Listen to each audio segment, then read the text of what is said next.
Hey there again, Think Twice fans. We're back with another episode of what we're calling Basement FNM, even though it happened on a Sunday. So this is the second match we played in this day. So you're going to see once again on the left the winner of match one. Sorry, spoilers. Go back to match one if you don't want to know. Red White Land Destruction. That is Max on your left on the Nissa playmat. And on the Anguished Unmaking playmat, we now have Caleb on Esper Goryos. I'm going to adjust that so you can actually see the full name. Once again, remember, we're a one-take production around here, so raw and unedited, as we say. So you can see my overlay life total is covering up the phone that you cannot see on the camera there. Always got to deal with brightness issues and things like that. So I'm going to do my darndest to keep up as best we can. Just like if you watched match one, I'm going to apologize again for a little bit of choppy video. I think I just accidentally had something else running in the background of the on my computer when we did this. So hey, that's a thing there. Oh, you probably want to be able to see me.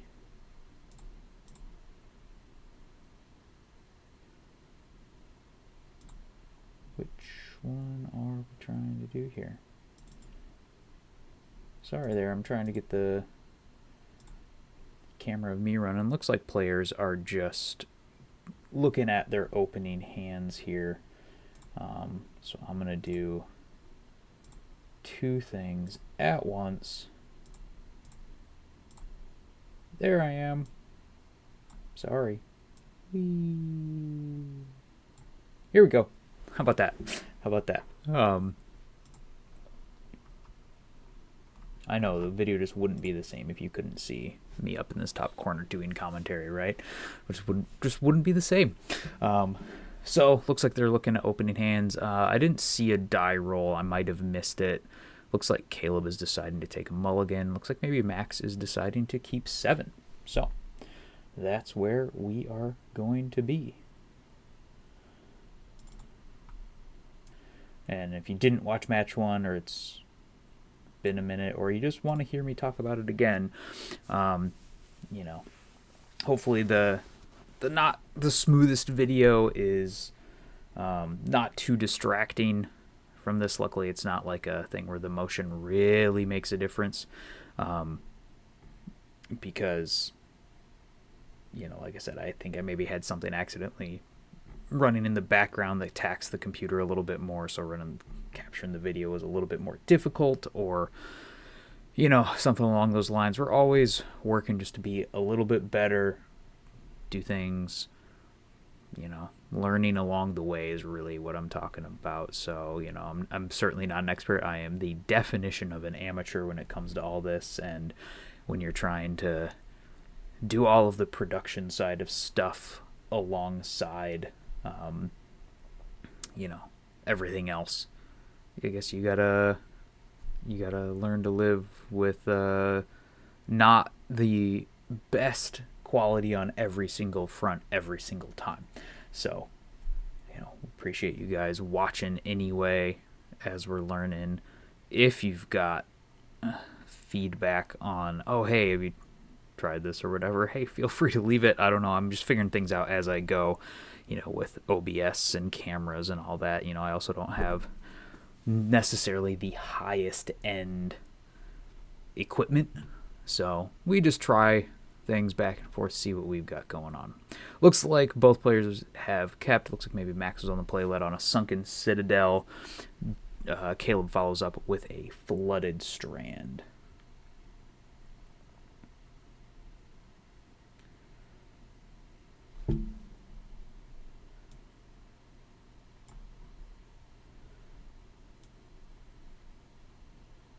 Oop. Oh, Interesting. Okay. Okay. I don't know. In the past on some videos, I've used the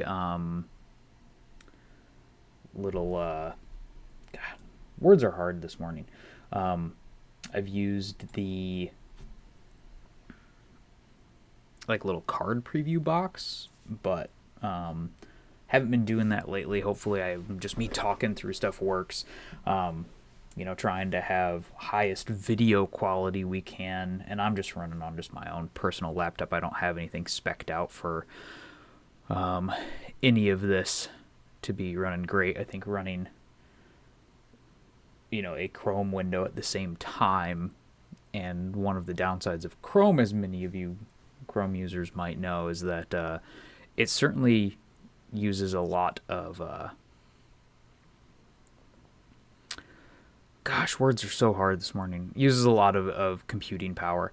So it looks like anyway we've got Max played a Field of Ruin, and as his second land, and is hitting what looked like maybe a Hollowed Fountain on Caleb's side. I didn't see Caleb play anything, so I guess I'm not sure why he fetched. I don't see anything in a graveyard or exile or anywhere else. So I guess he gave a target for those land destruction effects that Max is running. But anyway, so we see a Plains, a full text Plains. Caleb is borrowing this deck from another friend of ours. Okay, so here we have Solitude pitching Ephemerate on an empty board. And then, so he floated a blue mana, so he's using the floated blue mana to consign the Evoke trigger just to put a 3/2 lifelinker into play. Max is going to respond with the Path to Exile, and that is going to get hit. And then Caleb is going to play a second Ephemerate now to save the Solitude. So he's just doing all of this to put in a 3/2 lifelinker. So it looks like maybe then, I guess, Caleb should be at 17, I'm assuming here, because of the Hollowed Fountain fetch shock. And then we're actually going to have life totals switch after this attack. Typing in numbers is hard. Everything's apparently hard this morning. Difficult to pull off. Then we have a, what is that, Undercity Sewers follow-up from Caleb. Looks like Surveil to the top because we already had that consigned memory in the yard. So that's where we stand currently. Looks like a Thoughtseize, and couldn't tell the other card. Max is looking at a few options. It looks like a Wrath of the Skies, a Reprieve, a White Orchid Phantom, which looks like maybe what we'll see. That might be a Magmatic Hellkite next to it. And then the third card, I'm not sure. Maybe a Rest in Peace. We've seen Rest in Peace already out of this deck. White Orchid Phantom's going to come down. Looks like it's probably going to hit that Undercity Sewers. Ooh, it looks like it's a Thoughtseize and a Goryo's Vengeance on Caleb's side of the table. So we'll see if maybe he has a swamp in the deck. There is a swamp. We will be able to cast those black spells. He has no Goryo's target in the yard, and also looks like no way to discard one currently. So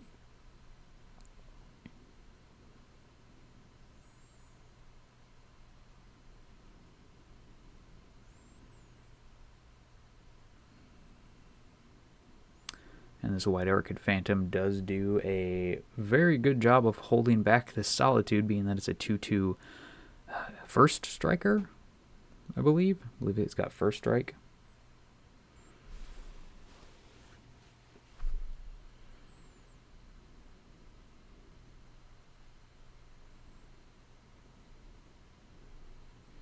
It looks like maybe Caleb forgot about the first strike on the White Orchid Phantom, so if he blocks First strike, no life total exchange, no damage.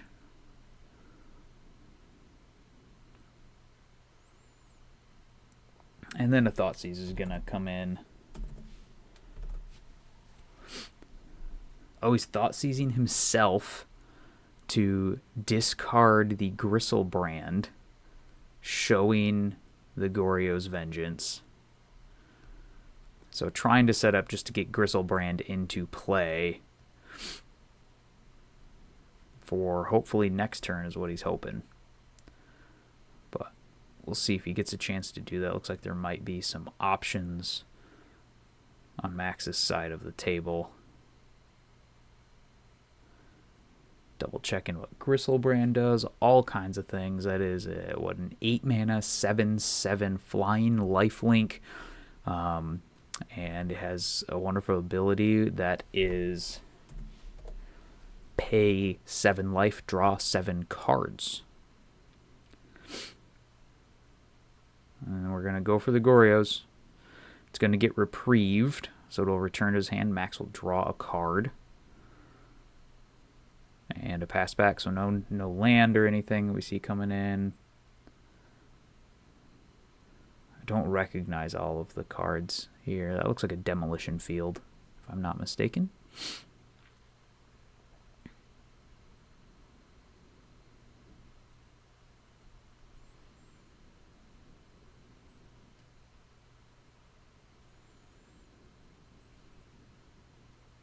Second White Orchid Phantom. Looks like it can. I think White Orchid Phantom can only hit non-basics, though, so.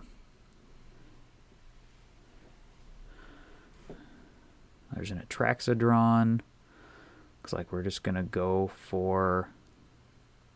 Oh, is that a Mana Tithe? I think he just got Mana Tithe. So the Goryo's got Mana Tithe. Not so fantastic.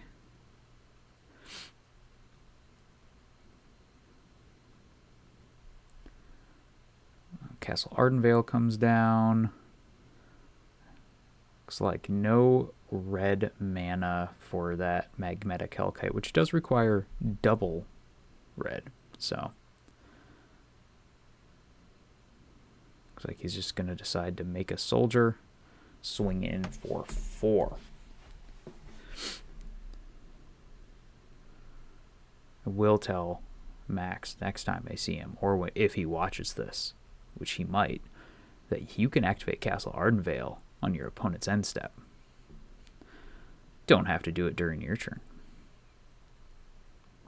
He does find a mountain, and combined with that demolition field would then be able to cast that Hellkite, but the demolition field has no target.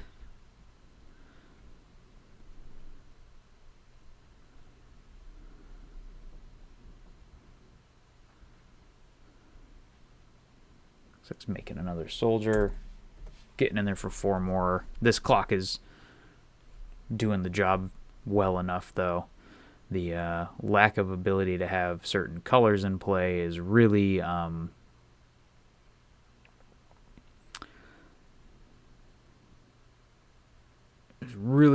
making the options very few for Caleb on this side. Looks like he's going to hit one of those White Orchid Phantoms with a... Oh, we should actually probably be at 7. I believe that soldier attacked and missed that. It's going to hit one of those White Orchid Phantoms, which at the moment is not changing the clock much. 1, 2, 3, 4, 5, 6. Yeah, he's still dead in 2 swings. So looks like a second Hellkite in hand. Probably unnecessary.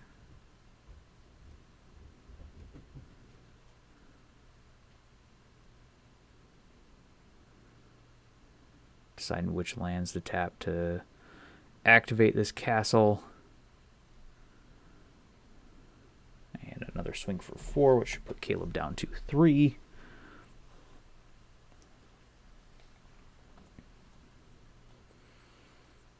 Oh, we're going to have Solitude enter here, so it'll actually save him 2 life. It's looking like.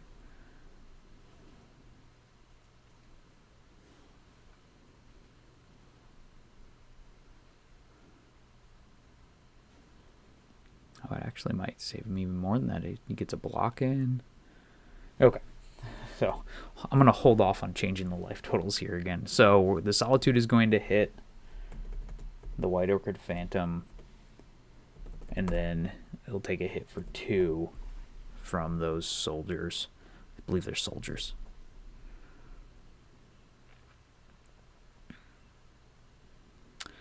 Still no new lands, just so I know there's at least one Faithful Mending sitting in Caleb's hand. Looks like I'm going to swing for 3. And looks like that'll do it. I might have missed 2 damage in there somewhere. And we'll move to game 2. Alright, skipped over sideboard, and we don't need to sit and watch through that. Looks like we are shuffling up for game 2 here.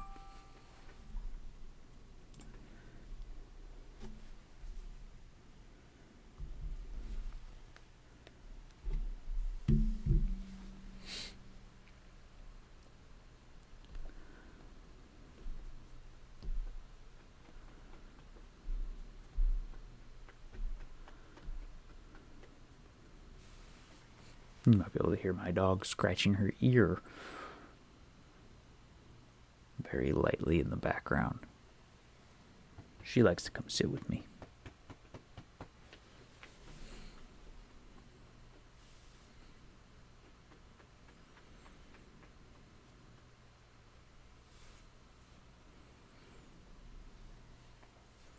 Alright, Caleb is shuffled and ready to present. Both players present cuts, and we'll see how they do on keeping or not keeping hands here.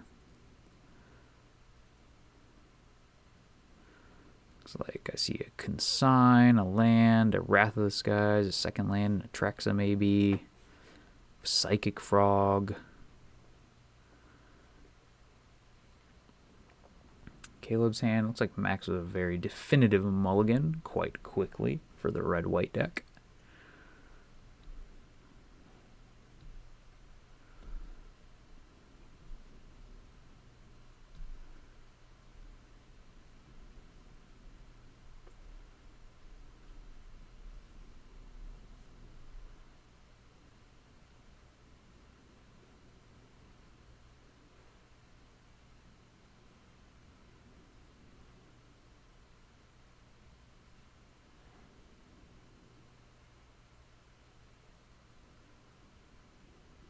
Looks like Caleb decided to keep his opener, so he'll be on 7. We'll see if Max stays on 6.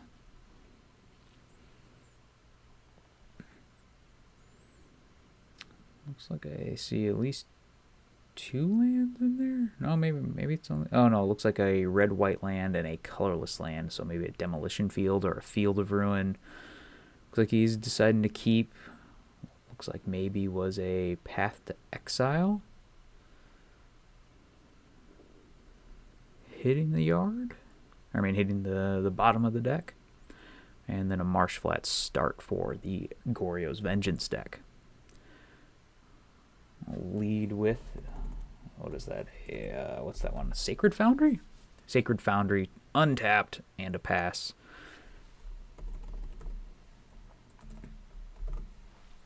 So Caleb will go fetching, probably find a Surveil land would be my guess.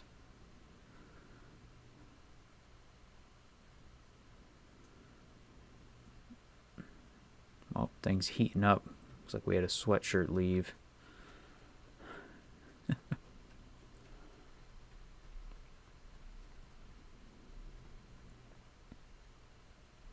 And Meticulous Archive is going to be the Surveil land of choice here for Caleb. That is a blue-white Surveil land.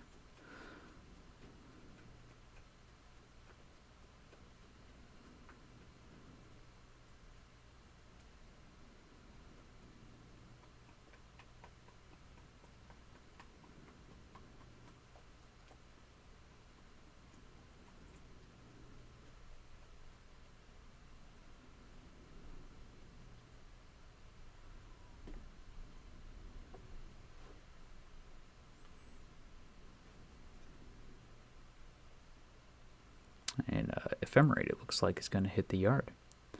Draws a breeding pool there. So will Caleb deploy the frog? Looks like there's at least an Atraxa. I can't tell what the black card is. It might be a Goryo's Vengeance, or it might be Gristlebrand. I can't quite tell. Looks like it was just Flooded Strand pass, and then a Demolition Field follow-up on the other side of the table. Does not have enough mana to activate yet, but does have a Rest in Peace, which really puts a hamper on the Goryo's Vengeance deck's plan.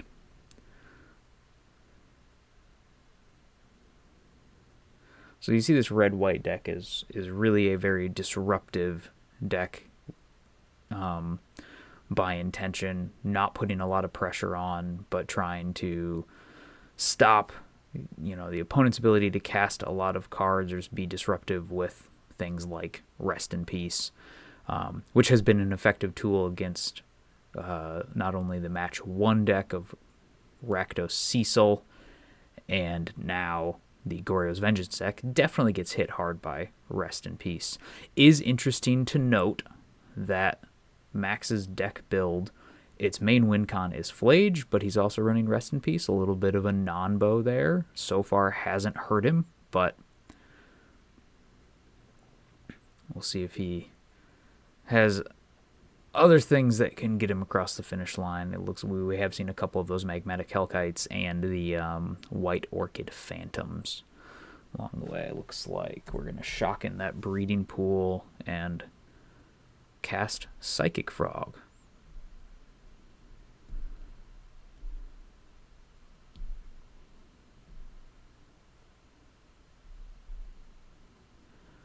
A couple of Wrath of the Skies, maybe, in the hand. A red land destruction spell. Can't quite tell what else Max might be working with. We'll see what he decides to do. Looks like it's just a no land pass. Alright.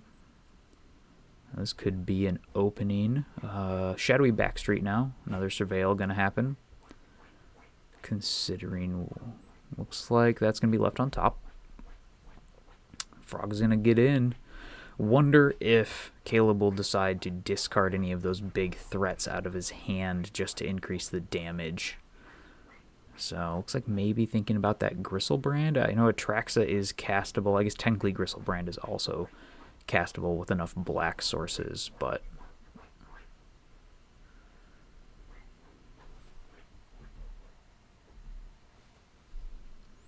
looks like just a hit for 1. Draws a card with Frog. I'm gonna deploy a second Frog incoming. All right.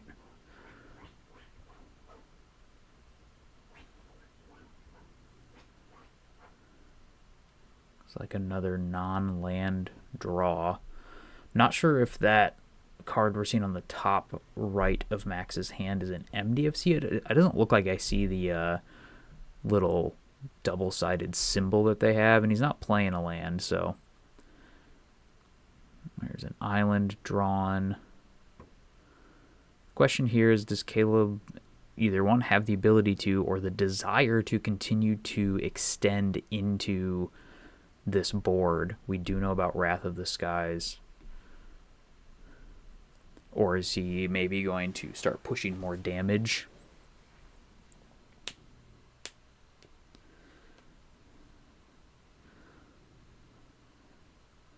I think here they're discussing, I think they turn and ask me, I remember this, about the different sets of priorities that happen during combat. So combat has a few steps to it if you're not aware of all of the intricacies of it.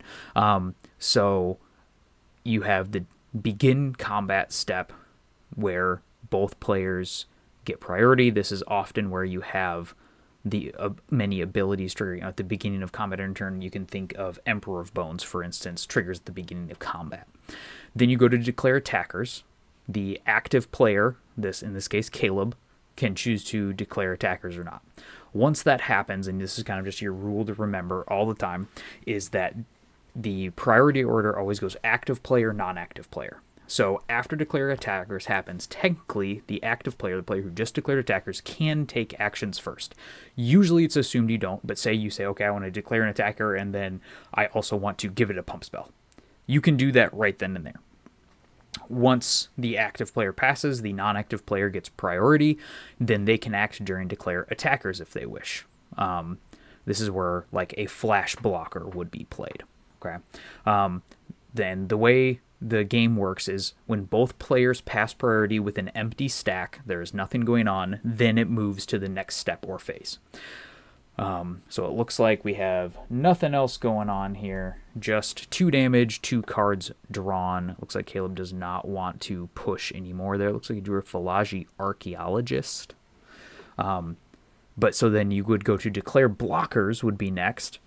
The blocking player would declare blockers. Then the active player gets priority. The active player can pass. If they do, they don't take any action. It goes to the non-active player. If both players pass, no more actions can be taken. So what this means is the attacking player always has to act first. The defender gets to choose to act second. So you cannot, as the active player, wait to see if, say, for instance, the blocker like pumps a blocker or not. You don't get to act second to that. You have to act first if you have some sort of combat trick so the defender can react to it. But once blocks are declared, blocks are locked in. Doesn't matter what happens after that. Creatures are still blocked or not blocked.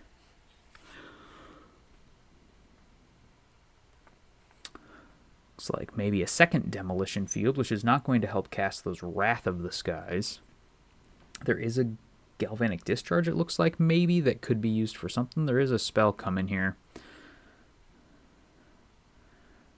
And without those frogs getting some +1/+1 counters added in here, it is going to make it difficult for Caleb to present too much of a clock.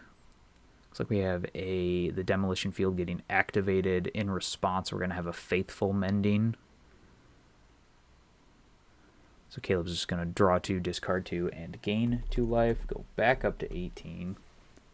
So neither player's life total feels very much in trouble right now. Looks like he's going to finally pitch those 2 big reanimation targets that he has no way to reanimate because there are no graveyards anymore. Then the Shadowy Backstreet is going to get hit. Looks like Max is deciding to go after the white mana on Caleb's side of the table, but he does have that Plains he can go get to kind of make that a little bit more difficult to pull off in the end. My guess is Max is going to go get a Plains as well because we do know about a couple of different Wrath of the Skies on his side of the board. So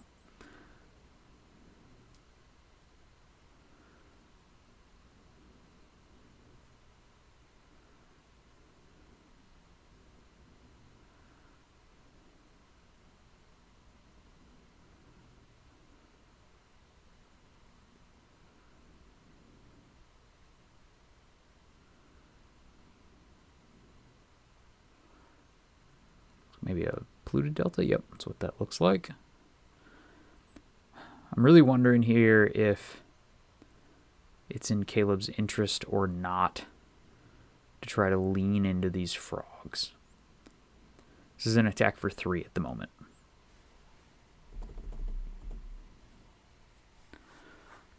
You know, that Gristlebrand could get tossed up the damage a little bit more.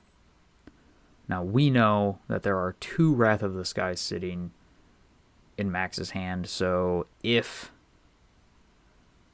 Looks like just a hit for 3. We know that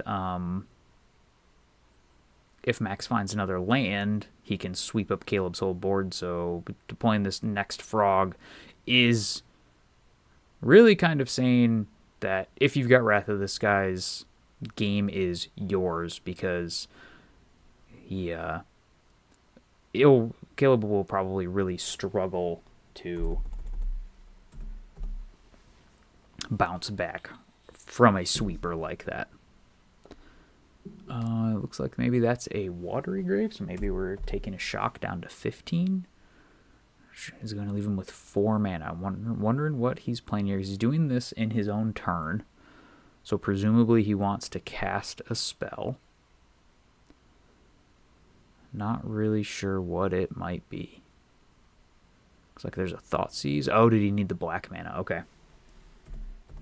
So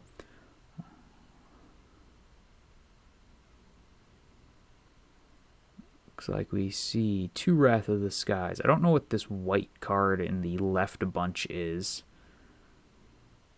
Can't quite tell. Magmatic Hellkite.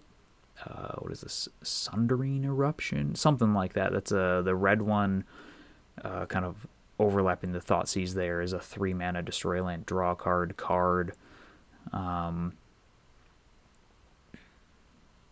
Discharge. It looks like Caleb is maybe ordering. He looks like those first 2 cards, neither of which I recognize what they are. Probably there's a lot of different artworks and different universes beyond treatments of different stuff, which is what those ones look like. Looks like he's going to take the Magmatic Hellkite is what Caleb's taking, leaving with both of the Wrath of the Skies. I think if there wasn't a Wrath of the Skies doubled up in Max's hand, Caleb probably would have taken that, because he basically now is saying, I hope you don't draw a land. And there's a land. So my guess is we're going to see Wrath of the Skies X equals 2 here. And I don't see anything like a Force of Negation or a Spell Pierce or anything along those lines in Caleb's hand. This looks like Wrath of the Skies X equals 2, and I don't know if there's anything that can be done about it. That Ephemerate doesn't help. The Consign doesn't do it.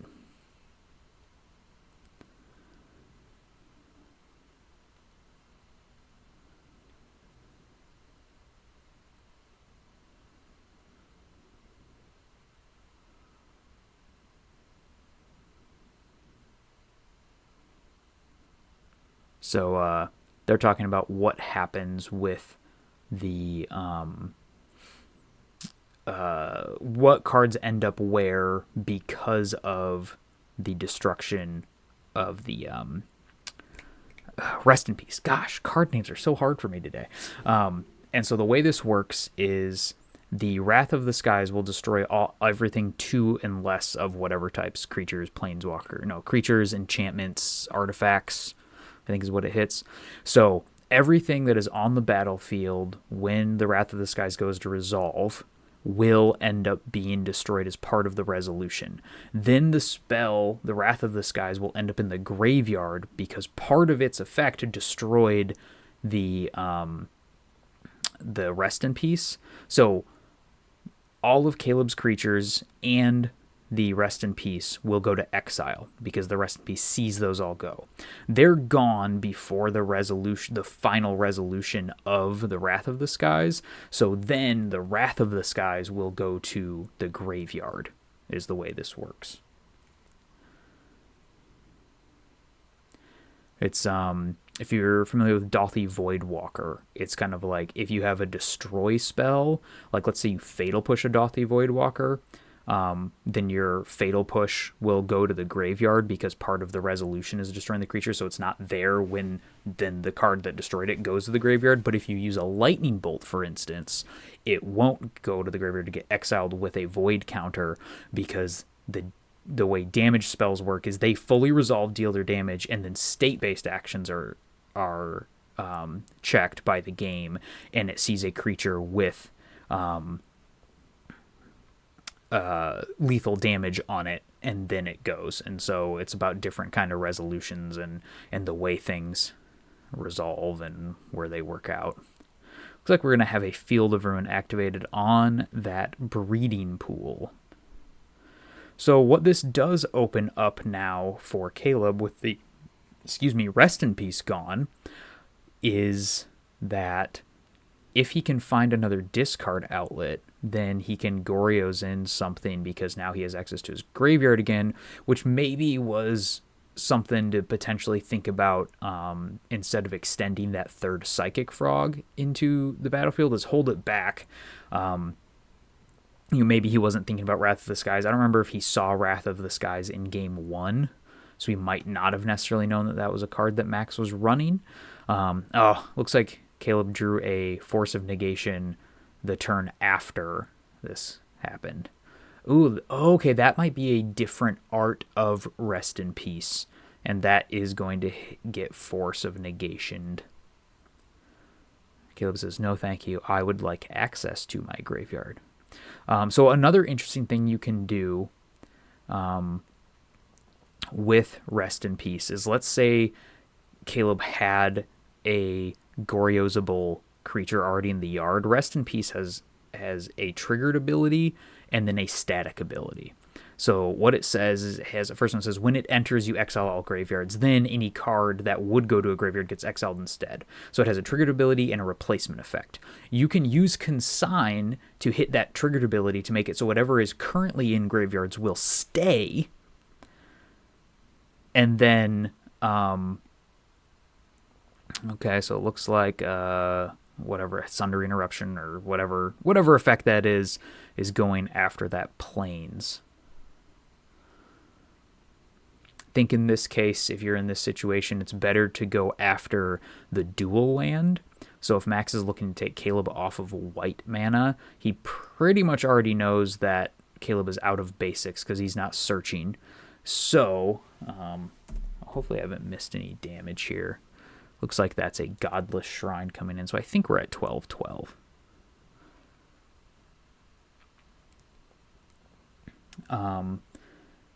And so, like, if I was in Max's seat, I would go after the Meticulous Archive that Caleb has instead, because it's taking out a dual land, which is more flexible, and then you just leave somebody with basics. As we saw in game 1, the basics aren't as good because when you've got a 3-color deck, there's a Marsh Flats that comes in. See, it looks like we see a Goryo's Vengeance and maybe another Gristlebrand. I can't quite tell what that last card is.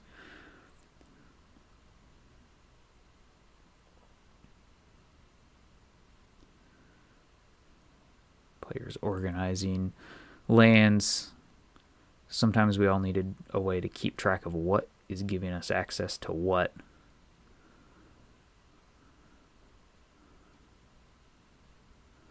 Looks like we're going to see a Demolition Field go again. Looks like the Godless Shrine is going to get hit. No search. It is an optional search on Demolition Field compared to Field of Ruin. Maybe Caleb is going to double check me. He's like, I'm not sure. Maybe I have another basic. Well, look. I believe he only has one of each. So, yep. No more basics to find.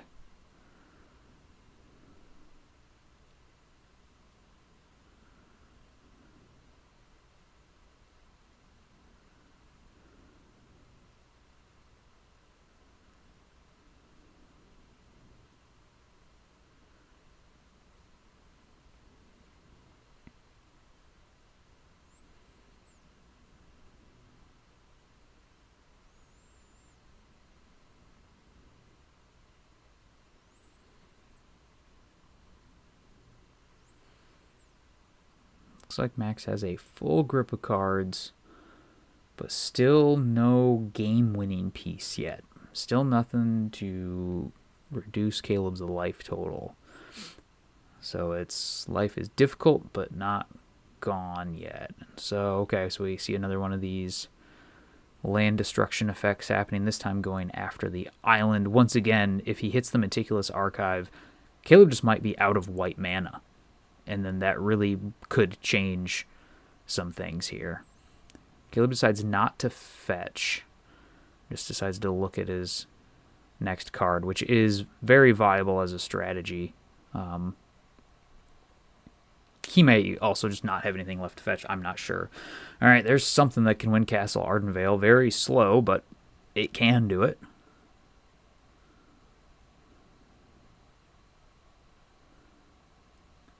Like we're seeing some. Okay, so White Orchid Phantom, that's another one that could get there. That's going to hit a land. Oh, so we're going to see a consign of the ETB trigger. And maybe a replicate? Yep. Extra replicate. So he's just really making sure you can't hit.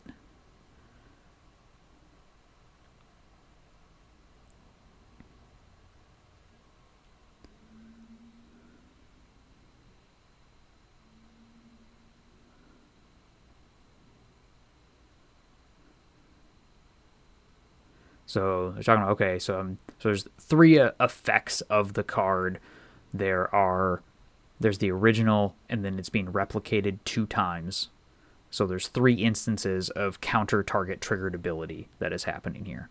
I believe Max is asking if he counters the original, do the replicates still happen? And the answer is yes. That is the upside of consigned memory having replicate, is you can get around having it countered because the copies just exist independent of the original on the stack. So you can stop the replicate trigger. So like, let's say you have your own consigned memory and a spell pierce or something, then you can. We finally see that Meticulous Archive take the axe.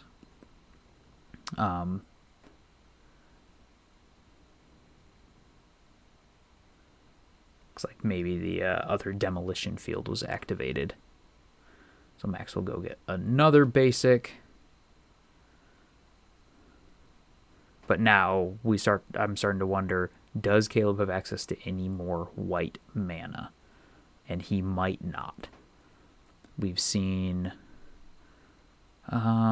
maybe we've seen all of them. Maybe we haven't. Not 100% sure.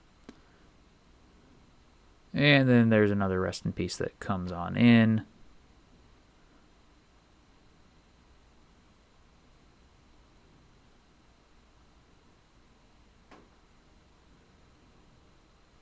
Still no fetch. We find a Solitude, which might just be only evocable at this point. Okay, so we are going to see a fetch.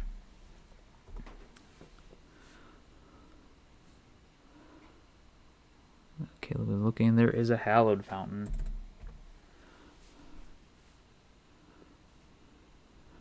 Deck's getting pretty thin on the Goryo side of the table.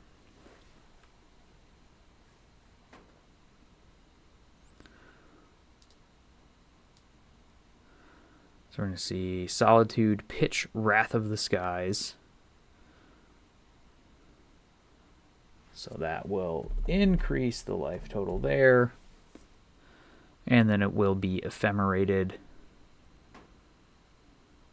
So it stays around.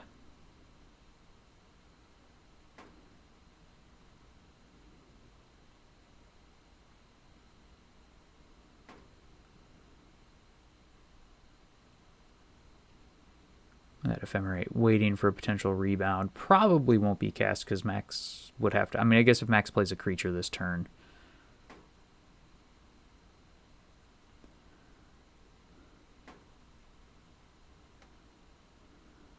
So this all happened on Caleb's turn, it looks like, because I think Max is about to untap. So Caleb did all of this in his main phase. He could do it.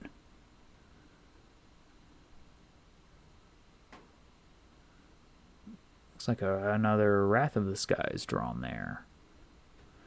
Not too useful. I think that's a Path to Exile that Max is staring at, though.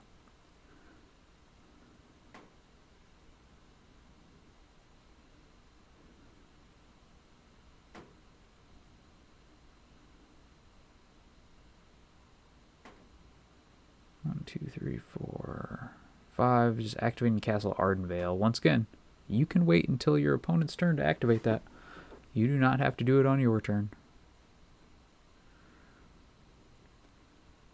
And Path will hit that Solitude. It's like a Gristlebrand and a Traxa and